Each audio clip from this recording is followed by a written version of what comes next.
Welcome to Flying Solo Fashion Podcast, where we spotlight the independent voices shaping the future of fashion. I'm your host, Elizabeth Solomeina, and today I'm thrilled to be joined by Julia Muller, a visionary stylist and creative director whose work spans editorials in Vogue, Elle, Harper's Bazaar, celebrity styling and commercial projects with Louis Vuitton, Armani, and Victoria's Secret, just to name a few. Julia is currently represented by the Vogue Group, one of the largest creative agencies in the world. Julia, welcome. Thank you so much for having me again. And I always love the podcast and everything you do. I love the designers you have. So I always love to come by, of course. I love to work with new designers that have an interesting new taste and style. So to tell me a little bit about myself, I was born in Amsterdam, as you can probably hear about my accent. I've been actually studying when I finished high school psychology, but then I really felt it wasn't for me because I really missed the creativity. So I did finish my bachelor and then I packed all my suitcases and moved to Paris because there apparently was the best fashion school in the business called ESMO at East and Paris. I studied there and gained a lot of knowledge, and then I needed to put it into work. So I started assisting for almost 2.5 to 3 years, different people. I did internships, and then finally I started to develop my own portfolio. And then I hit my first Vogue Portugal, and then it started to roll. I got a really good agency in Europe, and then I started for over 10 years. I've been working in Europe between Paris and Amsterdam with multiple different designers, different magazines. And then 3.5 years ago, we finally decided to move to the United States. It was literally always my dream to live in New York since I was 21 years old. So it was really exciting to finally have the move. So I have my 1-year-old daughter on my left hand and my cat on the other hand and my husband on the other side. And we decided to make the move, which has been the best thing so far. We completely love it here. And since then, a lot of great things happened. I'm running different shows for New York Fashion Week. I've did shows for Louis Vuitton. I just did Dior spa campaign. So I feel like it's going in the right direction. And that's a little bit about me. So how did you even decide to become a stylist? So obviously you were in a school for creative people, but not everybody decides to become a stylist after that. So what was that urge?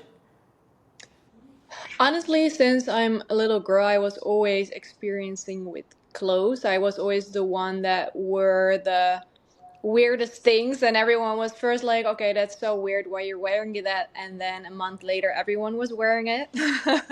So it was literally always already in me, but I never thought it was something for me because I don't have the patience and the detail orientedness that designers have. I cannot sew at all, so I never thought that would be something for me.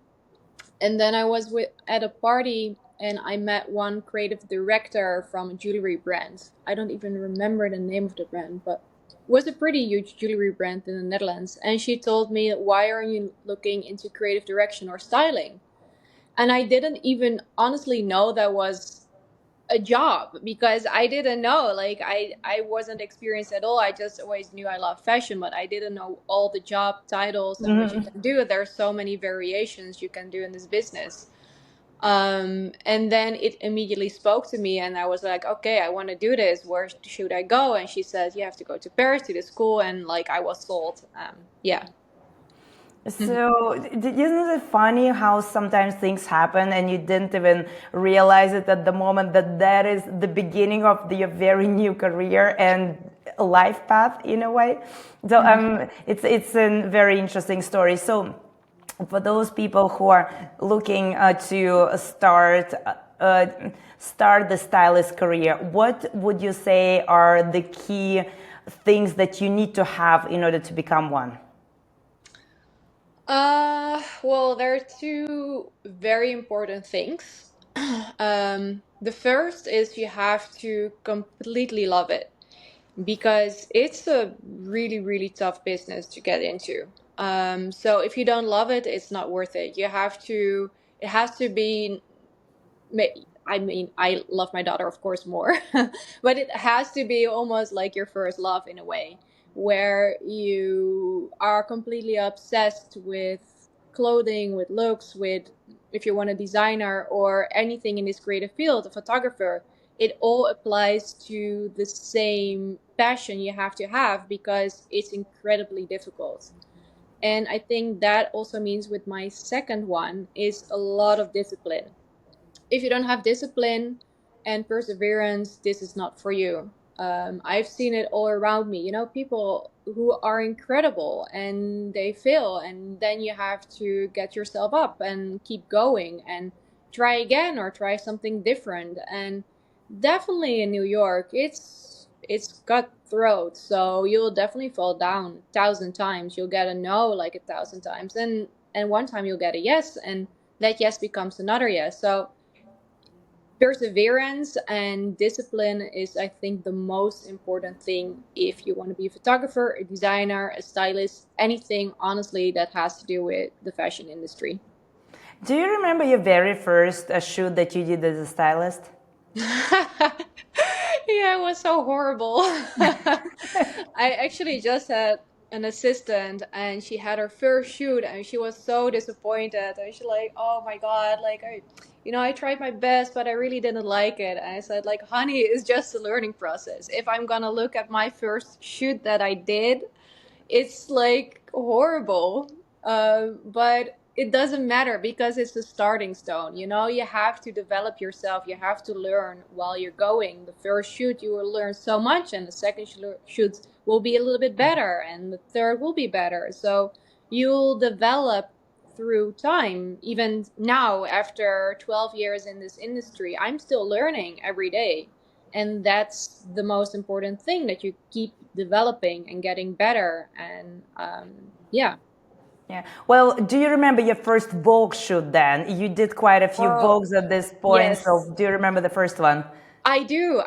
So I was reaching out with a photographer who was a little bit out of my league by then because I just started on my own as a stylist. And he I really made a beautiful mood board and he really liked it. So we started working on it. I bought in a bunch of brands online that were designers. So I had like some sort of credits like from Dior and from Chanel, and I invested a lot and returned, of course, everything because else I would have been broke. So we did this shoot and it actually looked pretty nice, I have to say. And I was sending this out to all online contacts I could Google. Like I tried to find all the emails of all the Vogues and I was just emailing literally everyone I could find. And weirdly enough, I got a response from Vogue Portugal and they said, "Yeah, we really like the story and we would like to publish it." Oh, So, wow. yeah, that was my first Vogue, and since then I've been working with them for 12 years. So it's so funny how that like happened, but there was an immediate connection, and they were open to new creative people back in that day, and I think they still are. So yeah, I think that was a very big thing where I started as a stylist. That is so cool. I think everybody always remember the very first big publication. For us, for Flying Solo, it was Vogue Career, our very, very first one. I will never forget the feeling when you actually have a magazine in your hand and it's our brands there. And it was like, it was just in the store and it's on the pages. How is it possible? It's Vogue. So I can completely relate to the feeling of all of it. I mean, after a while, it became like, well, that's another Vogue. It's work. I mean, it's exciting, but I don't think that anything beats that first excitement on the very first publication. So, Yeah. how many years ago was it, your very first Vogue? I think it was, let me check. I think it was 10 years ago. Yeah, Oh, wow. yeah, yeah. So I done things before, but this was my first official Vogue. Yeah, 10 or Awesome. maybe So 11 years. Yeah. how did you get into commercial work? So I'm guessing you started with editorial. So how did you start working on a bigger commercial brand since you did Louis Vuitton and Victoria's Secret and Armani? So how do you get into that field? I think that's probably the most difficult thing, honestly. Just because a lot of brands already work with their own stylist and their, the people they work with.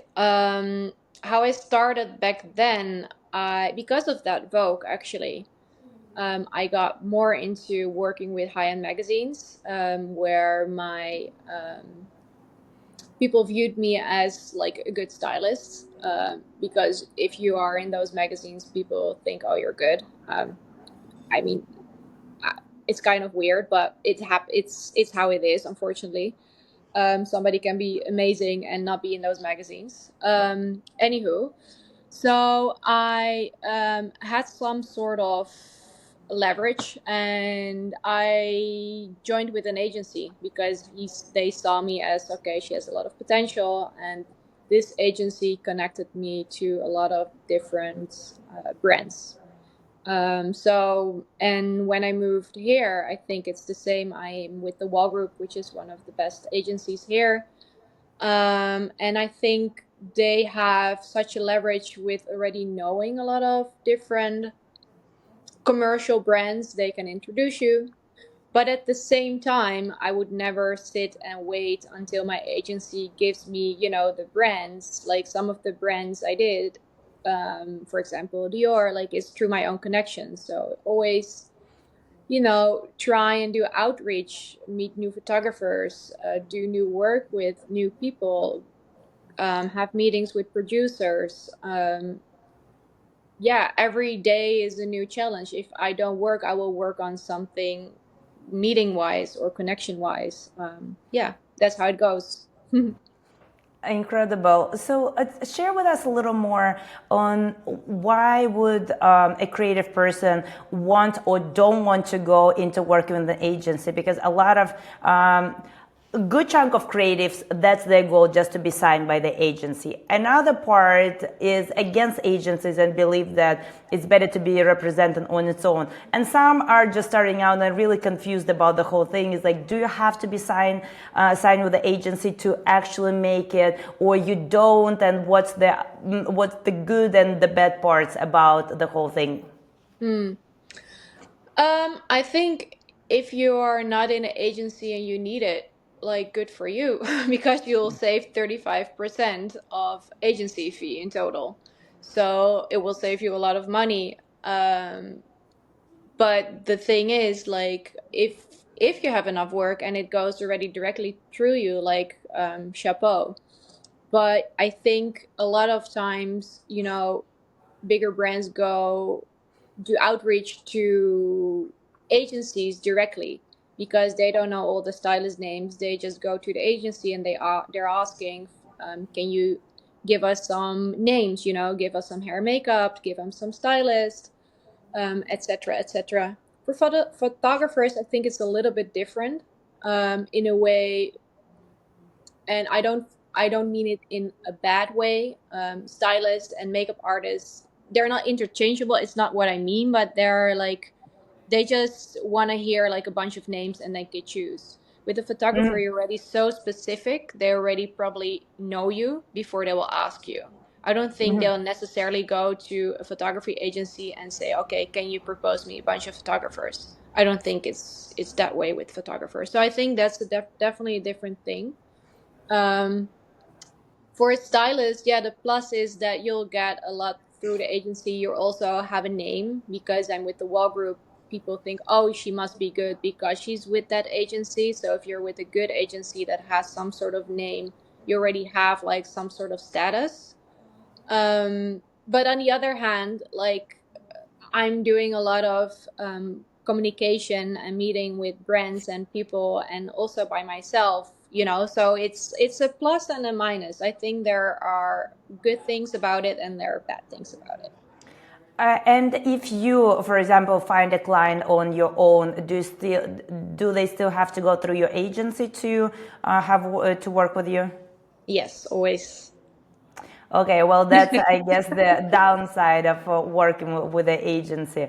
Well, that's really good advice. I think it gives a good perspective to people that want to look into the agent working with agencies, if it's a good thing for them or not. So you're basically saying that if you can make a name on your own, just do that. But there is a lot of credibility comes with an agency work, so it becomes easier in a way. Yes, exactly. Yes, that's exactly what I mean. Yeah. So how do you discover? So you still do a lot of editorial work, and you work with celebrity clients. So when you do that, how do you discover new designers? So saw that in your work specifically, it's not only big brands, but you also like to mix in some of the unknown names. So how do you go about discovering those? I actually love to work with newer designers because um, there are multiple things. I think it's good to give like newer designers a chance to flourish as well because it's a difficult industry. I think they are less bound to restrictions that are given by these big brands. So they're more free in their thinking. How I find them, it's either through Instagram, through press agencies is honestly the easiest if I go to you guys, or through other stylists if I see a different designer that already shown and I see, oh, that's really cool, oh, I might look up this designer and I start following them, or I screenshot things that I like. So I have like some sort of archive where I tend to go through different designers and people, and sometimes I don't use their look, but they'll still be on my list to go through if I have a photo shoot. Also, I get sometimes lookbooks in my email. So designers tend to reach out to me through Instagram or through email. With Instagram, if I'm completely honest, I get so many messages. I'm not always opening them because it's too much. It's almost like spam. And if it's through email and it's like really good, you see the lookbook there where they show the images in a good way, and if I have time, I will open them. And if I like it, I will screenshot them as well.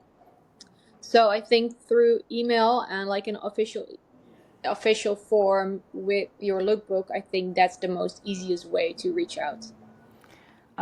Perfect. So if someone from our listeners would like to reach out to you, it's through your website, Julia Muller, right?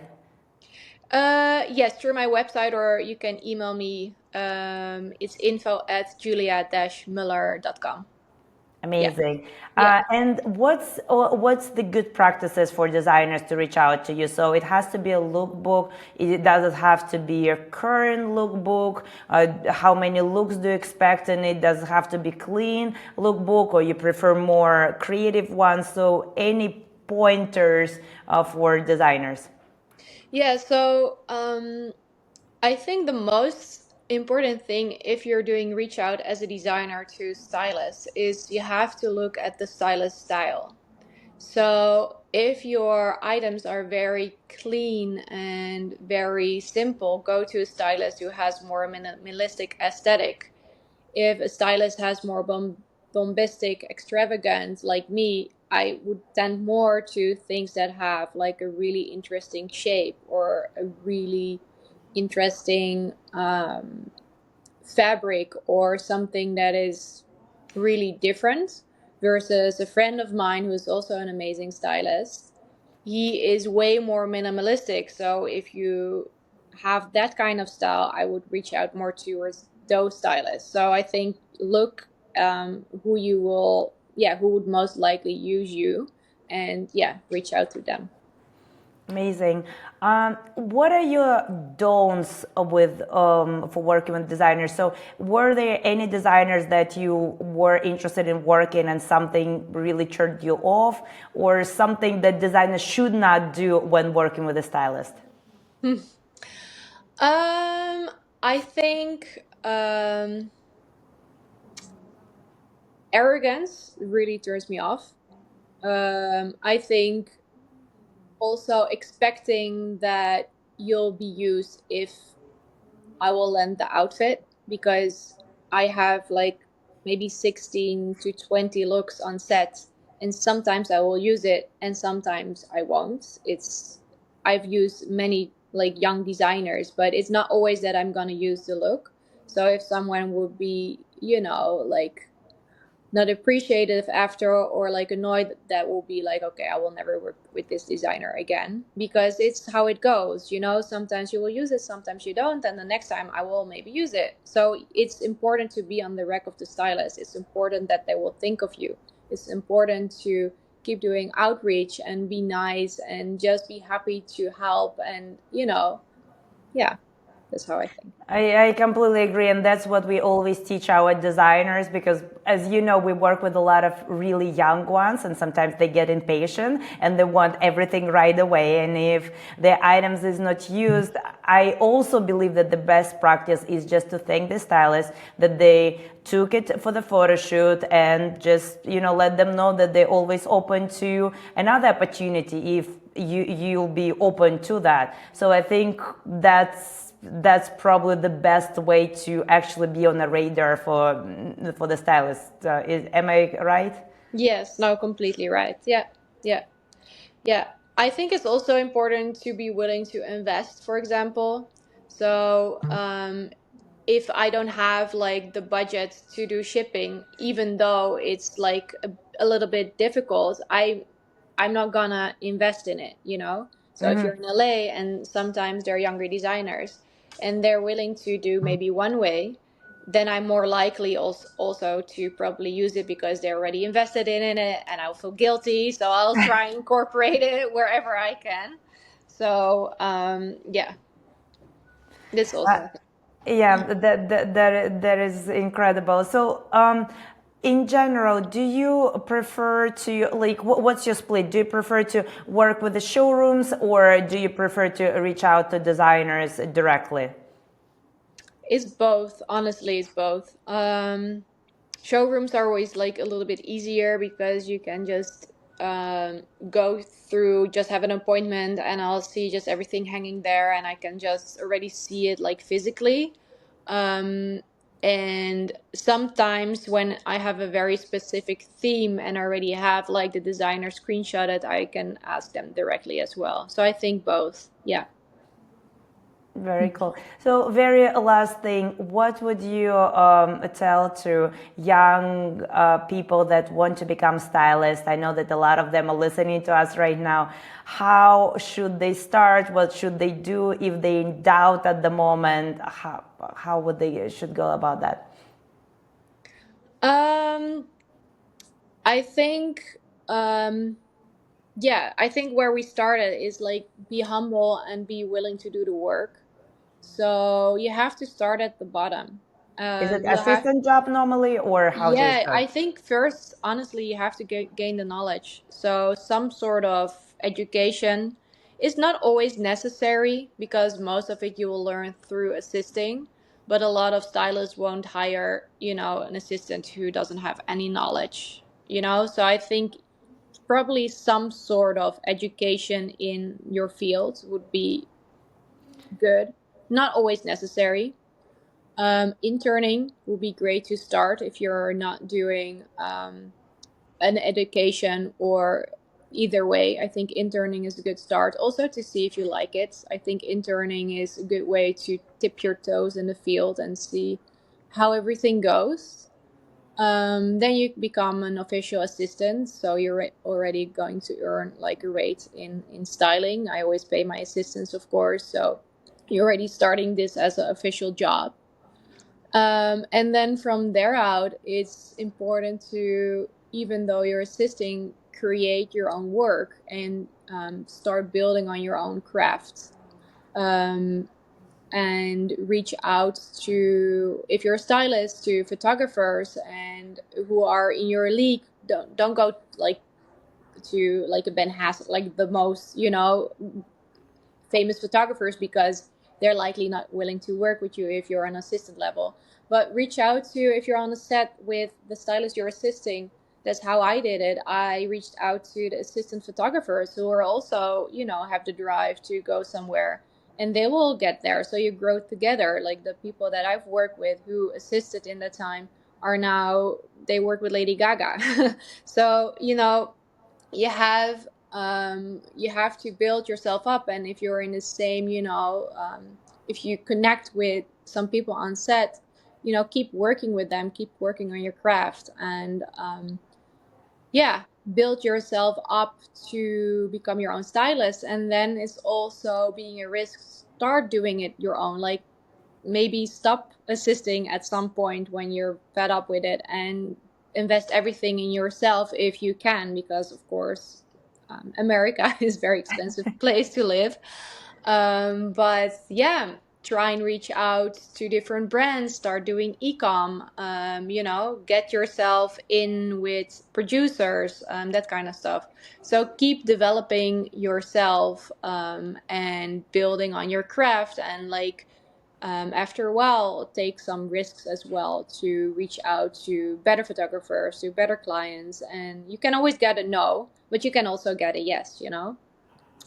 And I think it's also important, before you do so, that you already have a vision who you are. So what is your style, for example? Why are you different than any other stylist? Be specific about what your qualities are and what differentiates yourself. I think those things are very important to have, because before you go and do outreach to other people, because if you don't know who you are and what you represent, nobody else will understand it.